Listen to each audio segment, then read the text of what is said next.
তাহলে হরপাবানের জেরে নিখোঁজ শিলিগুড়ির ব্যবসায়ী সমর মণ্ডল গত 16ই আগস্ট মানুষ সরবরাহের উদ্দেশ্যে রওনা হয়েছিলেন তিনি।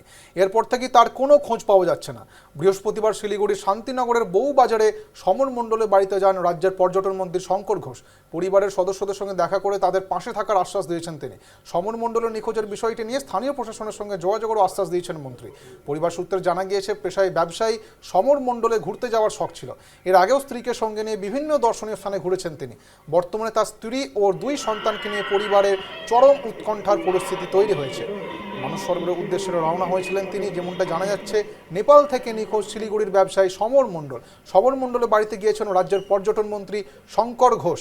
আপনাদের আরও একবার জানিয়ে রাখি, সমর মণ্ডলের বাড়িতে গিয়েছে পশ্চিমবঙ্গের পর্যটন মন্ত্রী শঙ্কর ঘোষ।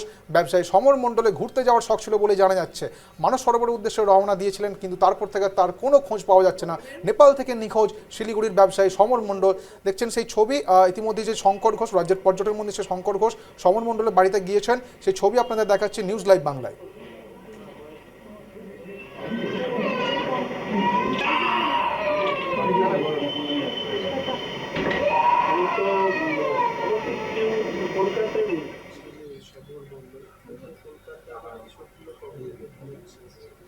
ঘটনা যেদিন ঘটে সেদিন আমি শিলিগুড়িতে ছিলাম এবং আমি বেরিয়ে যাই। কলকাতা পৌঁছানোর পর থেকে এই পুরো বিষয়টা নিয়ে মাননীয় মুখ্যমন্ত্রীর সাথে কথা বলা, আমাদের মাননীয় সাংসদকে বিষয়টা জানানো সহ আমাদের সাথে যারা যোগাযোগ করেছিলেন তাদের নামের তালিকা তৈরি করা এবং পরবর্তীকালে সেটাকে নিয়ে আমাদের এক্সটার্নাল অ্যাফেয়ার্স মিনিস্ট্রির সাথে যোগাযোগ রাখা, এম্বাসির সাথে যোগাযোগ রাখা, এই সবটা ধারাবাহিকভাবে হচ্ছে।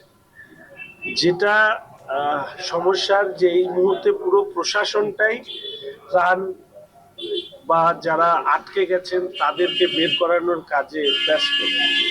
ফলে স্বাভাবিকভাবেই নির্দিষ্ট কোনো তথ্য, আমি ইতিমধ্যেই আপনাদের সামনে হোম সেক্রেটারির সাথে কথা বললাম, এই মুহূর্তে আমাদের কাছে কোনো তথ্য ইন্ডিভিজুয়াল যাদের খোঁজ পাওয়া যাচ্ছে না তাদের কোনো তথ্য আমাদের হাতে আসেনি।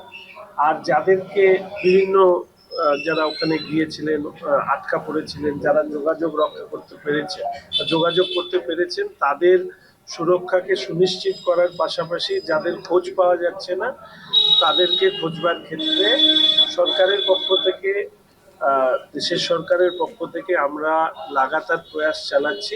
কোনো খবর পেলেই মাননীয় মুখ্যমন্ত্রীর পক্ষ থেকে বা আমার পক্ষ থেকে আপনাদেরকে জানাবো।